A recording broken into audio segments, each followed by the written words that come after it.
અત્યાર સુધી જે વરસાદ કેટલો થયો હવે તેની પણ આપણે વાત કરી લઈએ। સૌથી પહેલા જો રાજ્યમાં સરેરાશ જે વરસાદ થયો છે એનો અમે આંકડો પહેલા સ્ક્રીન પર બતાવી રહ્યા છીએ આપને। રાજ્યમાં સરેરાશ 108% વરસાદ થયો છે। હવે ઝોન પ્રમાણે સમજી લઈએ કે 108% વરસાદ જે થયો છે તેને ડિવાઈડ કરીએ। સૌથી પહેલા આ તરફથી શરૂઆત કરીએ આપણે ઉત્તર ગુજરાત તરફથી, તો ઉત્તર ગુજરાતમાં 118% વરસાદ થયો છે। મધ્ય ગુજરાત તરફ આવીએ તો આ ગ્રીન જે ઝોન દેખાઈ રહ્યો છે મધ્ય પૂર્વ બી કહી શકીએ આપણે, અને ત્યાં 110% વરસાદ થયો છે।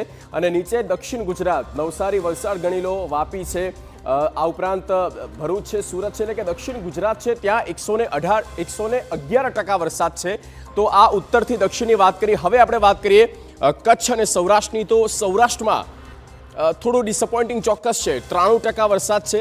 અને કચ્છમાં જોરદાર 135%, સૌથી વધારે આ વખતે વરસાદ થયો હોય તો એ છે કચ્છ ઝોનમાં। કચ્છમાં 135% છે, અને ત્યારબાદ ઉત્તર ગુજરાતમાં છે 118% અને 111% મધ્ય અને દક્ષિણ ગુજરાતમાં। તો આ ઓવરઓલ આખો ચાર્ટ અને એવરેજ 108% વરસાદ જે છે તે રાજ્યમાં જોવા મળ્યો છે। આ જ પ્રકારની આગાહી હતી કે આ વખતે 100% ઉપર વરસાદ થશે, અને એ જ આગાહી મુજબ આ વખતે વરસાદ થયો અને 108% વરસાદ નોંધાયો છે।